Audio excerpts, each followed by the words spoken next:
धैर्य सफलता की कुंजी है। जीवन में कई बार ऐसा समय आता है जब हमें लगे कि हमारी मेहनत का कोई परिणाम नहीं मिल रहा, लेकिन यदि हम धैर्य बनाए रखें और अपने प्रयास जारी रखें तो एक न एक दिन सफलता अवश्य मिलती है। यह कहानी एक ऐसे व्यक्ति की है जिसने धैर्य और मेहनत से अपने जीवन को बदला और सबको यह सिखाया कि धैर्य का फल हमेशा मीठा होता है। गांव का गरीब किसान। एक छोटे से गांव में रामू नाम का एक किसान रहता था। वह बहुत मेहनती और ईमानदार था, लेकिन किस्मत ने उसका कभी साथ नहीं दिया। उसके पास थोड़ी सी जमीन थी जिस पर वह खेती करता था, लेकिन कई सालों से उसकी फसल अच्छी नहीं हो रही थी। गांव के लोग उसका मजाक उड़ाते और कहते, रामू, तुम्हारी किस्मत में गरीबी ही लिखी है, मेहनत करने से कुछ नहीं होगा। रामू यह सब सुनकर दुखी तो होता, लेकिन उसने कभी हार नहीं मानी। उसे अपने परिश्रम और धैर्य पर पूरा भरोसा था। वह जानता था कि मेहनत कभी व्यर्थ नहीं जाती। संघर्ष की शुरुआत।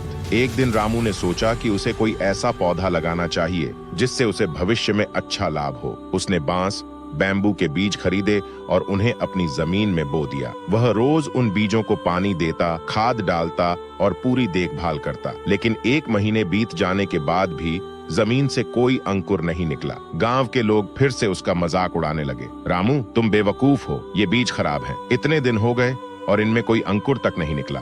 लेकिन रामू ने उनकी बातों को अनसुना कर दिया और धैर्य पूर्वक अपनी देखभाल जारी रखी। धैर्य की कठिन परीक्षा। 6 महीने बीत गए, फिर 1 साल और फिर 2 साल, लेकिन बांस के पौधे का कोई नामो निशान नहीं था। अब गांव वालों ने रामू को और भी मूर्ख समझना शुरू कर दिया। रामू, इतने सालों तक इस बेकार चीज में मेहनत करने का क्या फायदा? तू क्यों समय और पानी बर्बाद कर रहा है? लेकिन रामू को अपनी मेहनत और धैर्य पर पूरा विश्वास था। उसने बिना रुके पौधों की देखभाल जारी रखी। 3रा साल आया और बीत गया, 4था साल भी बीत गया, लेकिन जमीन से कुछ नहीं निकला। अब रामू को भी थोड़ी चिंता होने लगी थी, लेकिन उसने फिर भी उम्मीद नहीं छोड़ी। चमत्कारिक बदलाव। फिर 5वें साल की शुरुआत हुई। एक दिन रामू जब खेत में गया तो उसने देखा कि जमीन से छोटे छोटे अंकुर निकल रहे हैं। यह देखकर उसकी आंखों में खुशी के आंसू आ गए। अगले कुछ ही हफ्तों में वह छोटा सा अंकुर तेजी से बढ़ने लगा। 1 महीने के अंदर ही वह पौधा 10 फीट लंबा हो गया। फिर देखते ही देखते कुछ ही हफ्तों में बांस का पेड़ 80 फीट की ऊंचाई तक पहुंच गया।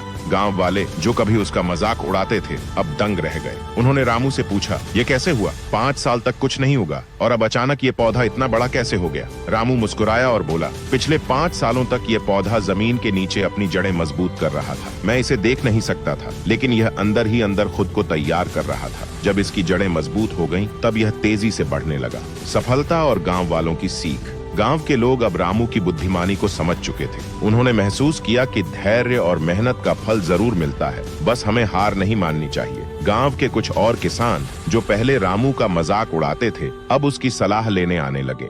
रामू ने उन्हें बताया कि किस तरह मेहनत, धैर्य और सही देखभाल से खेती को सफल बनाया जा सकता है। धीरे धीरे गांव में एक सकारात्मक बदलाव आया और सभी किसानों ने धैर्य पूर्वक काम करना सीख लिया। रामू की मेहनत रंग लाई। बांस के पेड़ों से उसे बहुत अच्छा मुनाफा हुआ। उसने अपनी जिंदगी सुधार ली और गांव के लोगों को भी प्रेरित किया कि संघर्ष करो, मेहनत करो और धैर्य बनाए रखो, एक दिन सफलता जरूर मिलेगी। आगे की सफलता और नई चुनौतियां। अब रामू एक सफल किसान बन चुका था, लेकिन उसने केवल खुद की सफलता तक सीमित रहने के बजाय पूरे गांव के किसानों को आगे बढ़ाने की ठानी। उसने बांस के व्यापार की शुरुआत की और गांव के अन्य किसानों को भी इस व्यवसाय में शामिल कर लिया। अब गांव का हर किसान नई तकनीकों और धैर्य के साथ काम करने लगा। धीरे धीरे उनका जीवन स्तर सुधरने लगा। गांव पहले की तुलना में अधिक समृद्ध हो गया। एक दिन एक बड़ा व्यापारी रामू के गांव आया और उसने रामू से बांस की बड़ी खेप खरीदने का सौदा किया।